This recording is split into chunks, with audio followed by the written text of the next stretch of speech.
میرے ساتھ بہت سارے لوگ نا تصویریں کھنچواتے ہیں، حالانکہ میں زیادہ قائل نہیں فوٹو کا، شاید آج تک میں نے ڈیمانڈ نہیں کی کہ میری فوٹو کھینچو، اور ہو سکتا ہے مطلب یہ کوئی کنفرم نہیں، لیکن میری دانش بینش میں ایسا نہیں کہ میں نے کبھی اپنے ہاتھ سے فوٹو بھی کھینچی ہو، مزاج نہیں، طبیعت نہیں، دلچسپی نہیں۔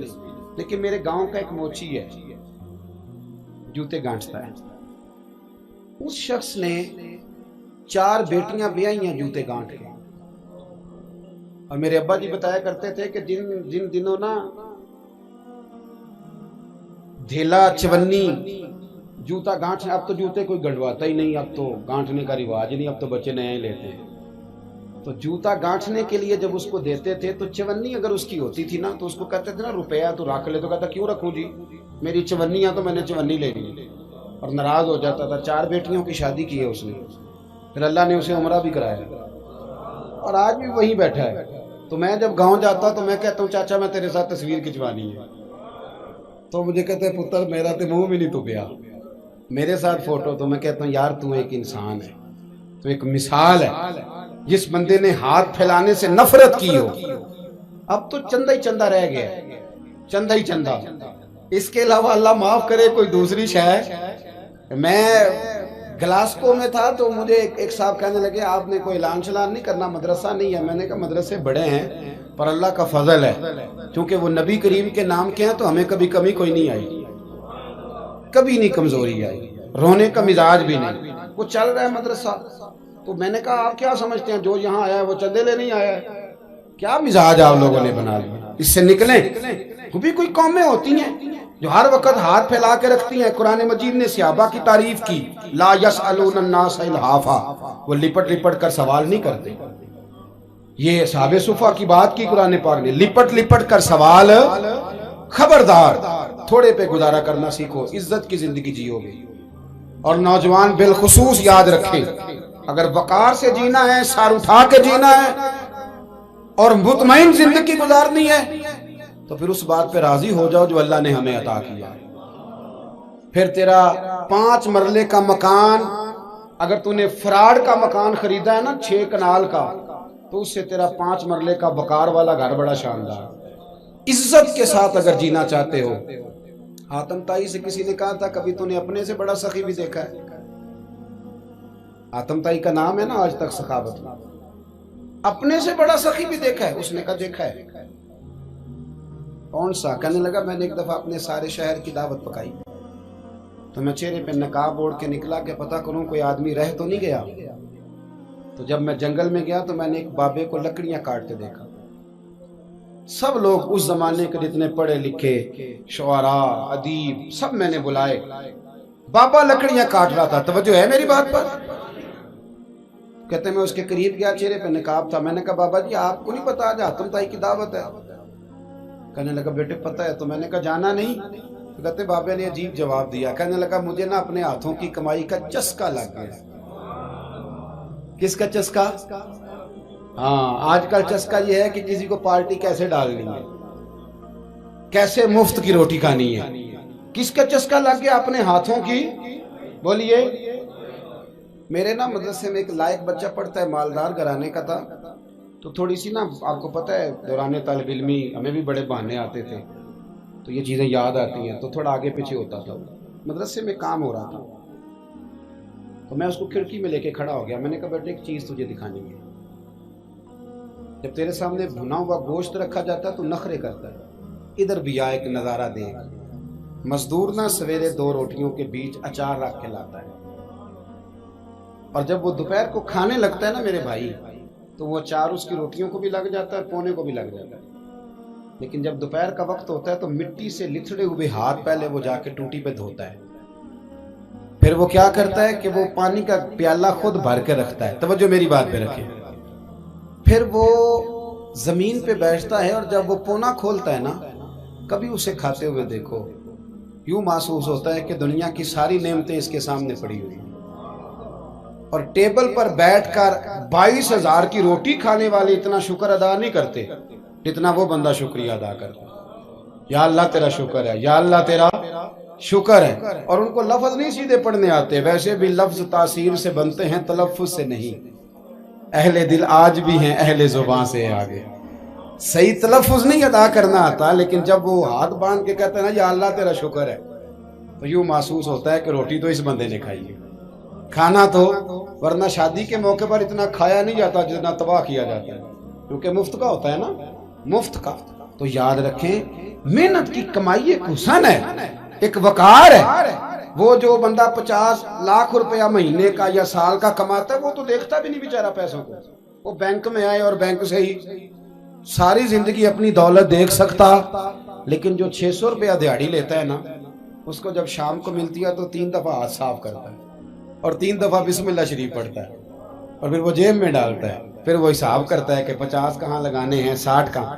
تو خودداری سے جیو، باوقار رہو گے، باعزت رہو گے. حاتم طائی کہتے ہیں مجھے کہنے لگا کہ مجھے ہاتھوں کی کمائی کا چسکا لگ گیا ہے، اب مفت کے دسترخوان پر مجھے مزہ نہیں آتا.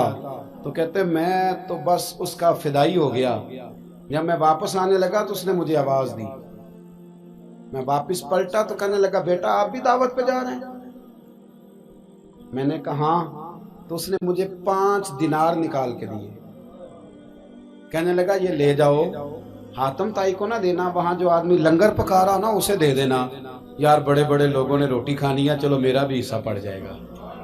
تو حاتم طائی کہتے ہیں میں گھوڑے سے گر گیا، چہرے سے کپڑا اٹھایا اور میں نے کہا بابا میرے سینے سے لگ، میں تو امیر ہو کے سخی ہوں نا، تو غریب ہو کے بڑا سخی ہے. آج سمجھ آئی ہے تیری سخاوت کی. پڑھیے نا حدیث پاک. حضرت انس بن مالک کہتے ہیں ایک شخص نے آ کے کہا یا رسول اللہ کچھ دیجئے. حضور مجھے کچھ بولیے. اور میرے محبوب کا دروازہ وہ ہے کہ جہاں سے کبھی کوئی خالی گیا ہی نہیں. حضور کچھ دیجئے. تو نبی کریم علیہ السلام نے آج الگ بات کر دی، فرمایا تیرے پاس کچھ بھی نہیں؟ اس نے کہا حضور میرے گھر میں ایک پیالہ ہے اور ایک کمبل ہے اوڑھنے کا. اتنا غریب کو بندہ اس وقت بیٹھے محفل میں جس کے گھر میں ایک ہی پیالہ ہو. جو چپ ہے ان کے بارے میں کیا نظریہ اختیار کرو. کوئی ایسا غریب جس کے گھر میں ایک ہی پیالہ ہو، صرف ایک ہی کمبل ہو. لیکن یہاں بیٹھے میرے سمیت ہر تیسرے بندے کو آپ پوچھ لیں کہ حالات کیا ہیں تو کہے گا دعا کرو. بڑی مشکل ہے. اتنا غریب کوئی بندہ موجود ہے، لیکن آپ کسی کو پوچھ لیں وہ کہے گا جی بس دعا کریں. کوئی ایسا پیر مل جائے جو مجھے اللہ دین کا چراغ دے دے تاکہ نوٹ کسی طریقے آ جائے. اور وہ نعت خاں جو کہتا ہے کہ کون دیتا ہے دینے کو منہ چاہیے، دینے والا ہے سچا، وہ بھی کہتا ہے پہلے 25,000 دو. کوئی تو سٹیج پہ تو کہہ رہا تھا حضور دیتے ہیں، اور یہاں جب تک تیرے اکاؤنٹ میں نہ جائیں تیرا کام ہی نہیں چلتا. عجیب تماشا ہے نا. ایک صاحب نے بڑی دور سے مجھے فون کیا، کہنے لگے ٹائم دے دیں. میں نے کہا جی میں آ جاؤں گا، فارغ ہوتا ہوں تو آ جایا کرتا ہوں، مسئلہ نہیں ہے، ہم اتنے بڑے لوگ ہی نہیں، آ جائیں گے. کہنے لگا جی آپ بتائیں مطلب اکاؤنٹ نمبر دے دیں. میں نے کہا یار آپ نے غلط جگہ فون کر لیا، میں نے تو بتایا کہ وہ تو بڑے لوگ ہوتے ہیں، تو ہمیں پتہ ہے اپنی حیثیت کا، انشاءاللہ حاضر ہو جائیں گے، آپ سے بات ہوگی. کہنے لگے نہیں آپ کو تو کچھ بتانا ہی پڑے گا، کچھ بتائیں کچھ بتائیں. میں نے کہا کچھ بھی نہیں، میں انشاءاللہ حاضر ہوں گا. اللہ نے مجھے توفیق دی ہے، میں شام کو بڑی زبردست کھانا اپنے بچوں میں اچھا بیٹھ کے کھاتا ہوں. ایک گاڑی ہے جس پہ سفر کرتا ہوں، اگرچہ مکان میرا 2 کمروں کا ہے، پر کبھی اللہ تعالیٰ نے میرے دل میں یہ تمنا پیدا نہیں کی کہ کوئی بہت بڑا ہو تو گزارا صحیح ہو. میں بڑی اطمینان بخش زندگی گزارتا ہوں، تو میں آ جاؤں گا. کہنے لگے نہیں تہاڈی مہربانی کچھ دسو. میں کہا 3 کروڑ روپیہ دے چا. کتنا جی؟ اللہ جانتا ہے ہنسانے کے لیے بات نہیں کر رہا، اور مسجد میں اونچا ہنسے بھی نہ. کتنے دیں؟ جی یہ تو آپ نے کیا کہہ دیا. میں نے کہا یار اگر میں نے اپنے لفظ ہی بیچنے ہیں تو اب میں 25-40 ہزار میں بک جاؤں. تو میں تو سمجھتا ہوں کہ نبی پاک کا فرمان بڑا قیمتی ہے، تو ریٹ لگاؤں تو میری حیثیت یہ ہو کہ 40,000 روپیہ. اگر میں نے بکنا ہی ہے تو کوئی ریٹ تو لوں نا. اور ویسے بھی میں تو سمجھتا ہوں کہ میں بڑا انمول ہوں، اس لیے کہ میں رسول اللہ کے دین کا نوکر ہوں. اور یہ غلطی ان کی نہیں جو بیچتے ہیں، غلطی ان کی ہے جو خریدتے ہیں. آپ لوگوں نے مارکیٹیں بنائی ہیں، آپ مارکیٹیں نہ بناتے تو کبھی مارکیٹوں میں اس طرح کی چیزیں بکنے کہ ہم نے ظلم کیا ہے، ہم نے زیادتی کی ہے، ہم نے یہ ماحول بنایا ہے. بہرحال بات دور نہ نکل جائے، واپس آتا ہوں. نبی کریم صلی اللہ علیہ وسلم نے فرمایا تیرے پاس کچھ نہیں، ایک کمبل ہے اور ایک.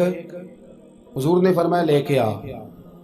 یہ سرکار کا فرمان سیاستہ سے عرض کر رہا ہوں. اگرچہ امام جلال الدین سیوطی نے تفسیر در منصور میں تفصیل کے ساتھ اس روایت کو کئی طرق سے بیان کہا. ایک کمبل، یارو سوچو، ایک کمبل جس بندے کے پاس ہو، ایک پیالہ، اس سے بھی کوئی غریب ہوگا. حضور نے منگا لیا اور بولی لگا دی، کون خریدے گا؟ ایک شخص نے کہا 1 دینار، ایک نے کہا 2. حضور نے 2 دینار میں بیچ دیا. وہ بولا نہیں کہ حضور 2 ہی تو چیزیں تھی، وہ بھی بیچ دی آپ نے. اللہ کے رسول نے فرمایا 1 دینار کا کھانا لے جاؤ اور 1 دینار کا کلاڑا خرید کے لاؤ. وہ لائے. حضرت انس کہتے ہیں بندہ بڑے نصیبوں والا تھا. وہ جب کلاڑا خرید کے لایا تو اس میں دستہ میرے نبی نے دستے مبارک سے لگایا. حضور نے دستہ لگایا اور فرمایا یہ لے جنگل میں جا. مسلمانوں، یہ میرے رسول اللہ کی تعلیم ہے. نوجوانوں غور کرو، اگر معاشرے کو سنوارنا ہے تو اس چیز پر محنت کرو. فرمایا یہ کلاڑا پکڑ، رسی پکڑ، جنگل میں جا، لکڑیاں کاٹ کے لا، کھا بھی اور کھلا بھی، پہن بھی اور پہنا بھی، جا. اور حضور نے فرمایا 15 دن مجھے نظر نہ آنا، جا کام کر. جا کے محنت کرنا اہل اسلام کا شیوا ہے. آج پوری دنیا میں ہمارا کشکول مشہور ہے، دھوکہ معروف ہے. لوگ کہتے ہیں کہ انہوں نے ایسے ایسے، ہم نے طریقے غیروں سے پیسے نکالنے کے اختیار کیے، ایسے ایسے طریقے کہ کبھی سنیں تو شرم سے سر جھک جاتا ہے. یہ معیار ہوتا ہے اعلیٰ قوموں کا کہ وہ چندوں پہ زندگی گزاریں، وہ مانگ کر کے کھائیں. یہ معیار ہوتا ہے. کسی کونے پہ بریک لگتی ہے تو آپ دیکھیں مانگنے والے کتنے زور و شور سے آتے ہیں. خدارا محنت کی عادت. وہ صحابی چلے گئے، 15 دن کے بعد آئے. یہ لفظ امام سیوطی نے لکھے. 15 دنوں کے بعد آئے تو حضور نے فرمایا تیرا حال کیا ہے؟ حضرت انس کہتے ہیں مجھے بھی تجسس تھا کہ پتہ تو چلے. تو وہ مسکرائے، عرض کرنے لگے یا رسول اللہ پہلے 1 پیالہ تھا، اب سارے گھر کے برتن بن گئے. یا رسول اللہ برکت آپ کی ہے. پہلے 1 کمبل تھا، اب سارے گھر کے بستر بن گئے. اور امام سیوطی کہتے ہیں انہوں نے جیب میں ہاتھ ڈالا تو 10 دینار نکالے. عرض کی حضور رکھ لے، میں صحابہ صفا کے لنگر میں حصہ ڈالنے آیا ہوں، یہ قبول کر لے مجھ سے. مہربانی فرمائیں، مہربانی. خودداری سے جیے اور تھوڑے پہ گزارا کریں.